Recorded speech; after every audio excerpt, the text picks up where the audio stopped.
علی وقار میرے سامنے بہت سی تصاویر محو رقص ہیں. ان میں سے ایک تصویر سانحہ پشاور کے اس معصوم بچے کی ہے کہ جس کو اس کی ماں نے شہزادوں کی طرح تیار کر کے مسجد کی طرف بھیجا، مگر واپسی پر اس کی ماں اس کا راہ تکتی رہ گئی.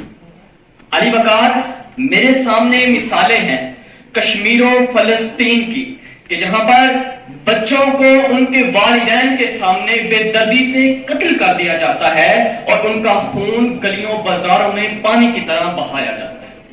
علی وقار مگر وہ آج بھی ظلم سے نجات اور انصاف کے منتظر نظر آتے ہیں.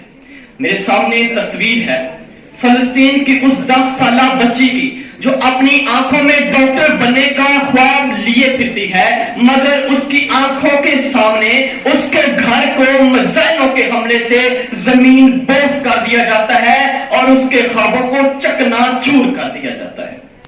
علی وقار ظلم کا شکار یہ تصویریں ہم سے سوال کرتی ہیں کہ آخر کب تک یہ ظلم و ستم یوں ہی ہوتا رہے گا، مگر جواب نہیں ملتا.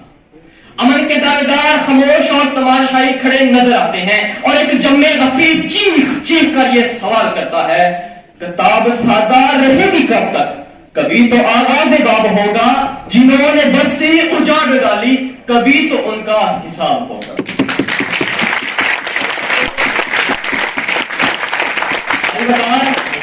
کبھی میں دیکھتا ہوں کہ اونچی عمارتوں میں خوراک کو ضائع کی جا رہا ہے تو کہیں پر ایک غریب روٹی کے نوانے کو ترستا ہے، کہیں پر میں بچوں کو بھوک اور پیاس سے مرتے دیکھتا ہوں تو کہیں پر کوئی مغرور اور متکبر شخص خدا کی نعمتوں کی ناشکری کرتا نظر آتا ہے.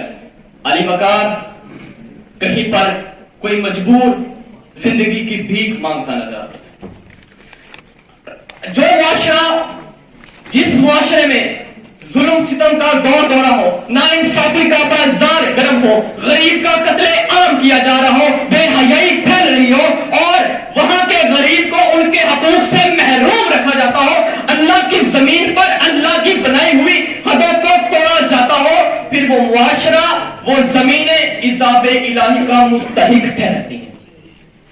علی وقار کیا آج کے دور میں ہم نے غور کیا گزشتہ قوموں پر جو عذاب آئے ان کی وجہ کیا تھی؟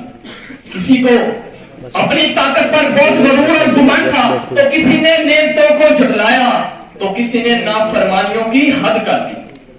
پھر تاریخ نے دیکھا کہ ان کا نام کیسے صفحہ ہستی سے مٹا دیا گیا.